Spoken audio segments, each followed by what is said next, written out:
Commissioner, one of the most important and difficult decisions that you and your colleagues have made recently is the selection of a new district attorney, Steve Wolfson. I think there's a certain feeling amongst you all that you would have rather had the voters make that decision, but ultimately it was up to the 7 county commissioners. Talk a little bit about the process. Nevada revised statute required that we appoint someone for the remainder of Mr. Rogers' term, which is now 3 years that was remaining on the term, which I do have a problem with. I would have preferred to appoint someone until November, when we could have the next election, when we have a general election anyway, and had the public decide who would be the most appropriate choice.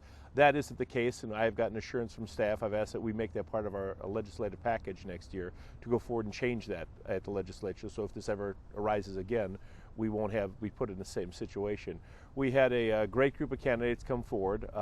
We had a screening committee, that advisory committee, whatever you want to call them, did an absolutely incredible job that vetted these individuals, had lengthy interviews with the individuals, and narrowed it down eventually to 3 people, Mr. Hunt, Mr. Wolfson, and Mr. Christensen, all of whom have got impeccable credentials, and any one of them would have done a fine job as a DA, certainly. We went through at a commission meeting set up for this, probably a 4-hour interview with all of them, where the commissioners got to ask questions, the general public got to come forward and make comments in that. We had a subsequent meeting where we eventually, Mr. Wolfson was nominated and was chosen to be the next district attorney. And obviously, as you said, over the years, I'm sure you've received hundreds of calls and emails regarding one of the most controversial aspects is the coroner's inquest system. Is that something that you're going to require the district attorney to look at immediately, or what is kind of the next step with the coroner's inquest That system? was one of the big things that came forward in the discussions that we had, that I had privately with the 3 candidates and that we had publicly with the 3 candidates, was the coroner's inquest process, how that was going to work on the ones that are already lined up in the queue to move forward, and future potential police-involved shootings that might come up. And they made commitments to us that they're going to be much more involved. They're going to send someone out within 48 hours if there is a shooting, and get firsthand evidence and gathering of things. And there was a commitment by all 3 of the individuals how they were going to handle this. And I'm confident that Mr. Wolfson is, he's a man of his word. I know he's excited about the job. I've spoken to him since the day he got chosen, and he called to thank each one of us for that, and I most appreciate that. And I think he's going to take it very, very seriously. I'm very confident that he's going to do that. And I told him, he's got to obviously win over the people that were not his supporters, that that were in favor of another candidate, and make everybody understand that he's taking it seriously, and I believe he is. I think he's going to do a great job.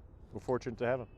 And he's replacing the first female district attorney that we've had in the history of Clark County, which is Mary Ann Miller, that stepped in the interim basis, who did an absolutely tremendous job. She's our counsel on the board, and we all know and love Mary, and she's been incredible. And I'm sorry to see her go as the first female DA in Clark County history, but she's going to still represent Clark County. Fantastic. And of course, that is an elected post. So what type of oversight or what type of relationship does the county commissioners have with the district attorney's office? Very little, if any. I mean, quite frankly, we deal with them on budgetary issues, we deal with all departments. But the district attorney is very similar to the, for example, a sheriff. I mean, they have their own department. They're independently elected by the voters. Ultimately, Mr. Wolfson, just like Sheriff Gillespie, answers to the voters. And that's who will make the decision whether or not they're going to stay in that office, not the Board of County Commissioners. So, we made the appointment, but the ultimate authority who you answer to is the voters in Clark County, and they're the ones that are going to make that call. We will deal with Mr. Wolfson the same way we do with Mr. Gillespie or with, anybody else, Mr. Brandon at the hospital or Mr. Walker at the airport, in terms of budgetary issues. But that's pretty much our involvement with that. Okay. And as you mentioned, Sheriff Gillespie, I know you have the utmost respect for the men and women of Metro, and it's been, let's face it, a bit of a mixed year for Metro. They've opened up a brand new headquarters, and they've been under a little more scrutiny for some officer-involved shootings. In fact, the U.S. Justice Department is taking a look at that. Right. Are you concerned? Is this something, what can we do at the county level? I am concerned. I'm very concerned about it. I've met with the sheriff numerous times regarding this. I've met with the Police Officers Association about this. The public is concerned. The public has a tremendous amount of confidence in the men and women of Metro, but there is an issue whether or not I don't know what the issue might be, if it's training, if it's something, but there is a concern that there's not as much transparency. I think that Metro would like there to be. I think that the officers would like there to be. I think that, unfortunately, as we face with the coroner's inquest, where these are getting dragged out for 18 months and 2 years before they're going to be resolved, that causes a problem, and it causes a breakdown in the trust that exists between the community and government. And we need to do something to fix that. And I'm confident that the sheriff is looking at that. I know that the new DA will be looking at, how they can be involved in moving this forward. And the public has a great deal of confidence in the men and women of Metro. And 99% of the men and women in Metro doing an absolutely incredible job. They put their lives on the line every single day and have to make split-second decisions. That's easy to look back, after the fact with 20/20 hindsight and a bunch of time to determine what you should or shouldn't have done. But they are held to a high standard, and they should be held to a high standard. And I'm confident that the sheriff, working with the DA, will be able to resolve any situations that exist, and will be able to move forward in a positive manner. The police department, Commissioner, are well represented on I guess it's kind of an ad hoc stakeholder group that you've kind of convened for looking at issues on the Las Vegas Strip. Just talk a little bit about what that group's mission is all about, maybe some of the things they're looking at right now. Right, well that's a good point, Randy, and it came to my attention. I was asked by some of the resort operators to take a tour of the Las Vegas Strip. I've done it 3 times now. Actually walked on the Strip, not from one end to the other, but I've walked probably a mile and a half on each side of Las Vegas Boulevard. And I was appalled by what I saw out there, quite frankly. And the resort owners came to me and said, look, Commissioner, we've got a problem out here. We need some help. And when I walked, Randy, my shoes were so dirty from the stickiness that's on the sidewalk that it was disgusting. Your feet actually stuck to the ground.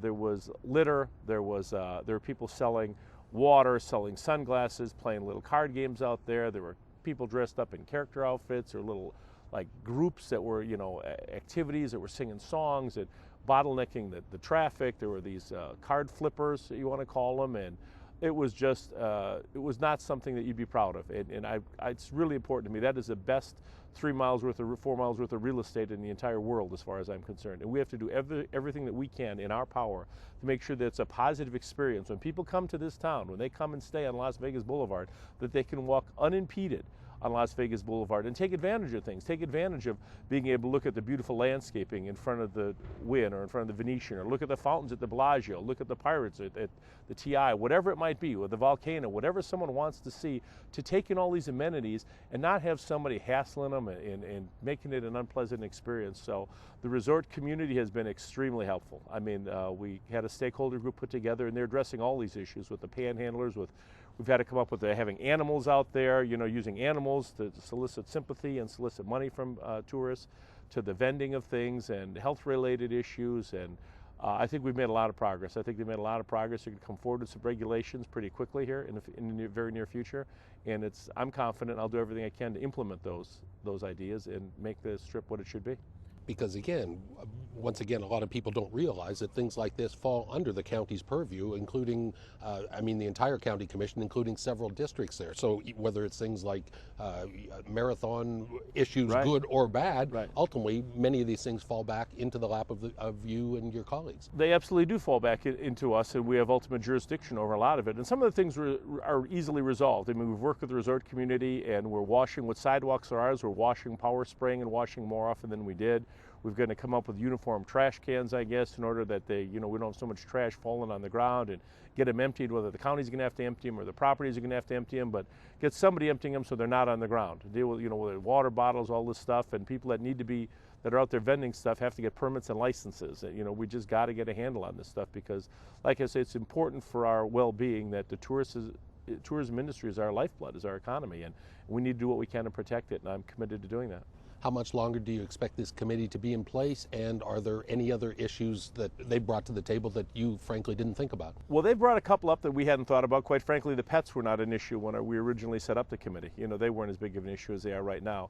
As far as I'm concerned, I would like the committee to stay, because there are other issues that come up on a regular basis, whether it's off-premise or on-premise advertising that comes up on Las Vegas Boulevard, or in the resort community. Randy, I can't say enough about them. The NRA and their members and the other members, other resort owners have come forward and provided us with people that have a lot more expertise than we do, because they have resorts all over the world, and they have a different perspective on this than we do, and their knowledge coming into this is extremely important, is extremely valuable to all of us. So issues come up on a regular basis on Las Vegas Boulevard, and I would like to, I'm a firm believer that 2 heads are better than 1, and we've got 12 heads because you got this committee set up. That's much better than just a couple county commissioners trying to solve this, and they understand the practicality of some of the things that we talk about. It might sound good, you want to do ABC, but logistically ABC aren't possible, and we don't understand that from the county commission point of view, and they shed that light on it. So I think it's really important, and hopefully they'll continue to help us in that manner. Shift gears a little bit here, Commissioner. Since the last time we talked, your district has been, all have been redistricting. Yeah, you've lost a few landmarks. I didn't realize this: Sunset Park, the County Museum, even parts of Boulder City, and you've gained others, including things like the Tropicana Basin Park at Tropicana and Decatur. Right. But for you, that's got to be tough. That you've had probably tens of thousands of voters that have been in your area, right, both as a university regent and now as a county commissioner, that you don't represent anymore. Your thoughts? It's tough. It is tough because I've lost some good friends in terms of them being in my district. But as far as I'm concerned, I represent everybody in Clark County. My office is open. My phones are open. If you call, if you can't get a hold of your commissioner, I'm happy to answer a question for you. If you run into me, whether it's at the grocery store, at church, at the dry cleaner, what it might be, I'm more than happy to try to help you and answer your questions if I know the answer to them. I feel very committed to everyone that lives in Clark County, and I don't say, oh, you're on the wrong side of Tropicana, so I can't represent you on this. I try to do what I can. I've got a great staff that we try to help everyone that we possibly can. But while we've lost some areas that are real important, and I've got an affinity towards like Sunset Park and Boulder City and some of those things, we've brought in some areas that we didn't have in the past. And I think that's exciting too. So it's an opportunity to meet some new people and greet some new areas, and I'm looking forward to it.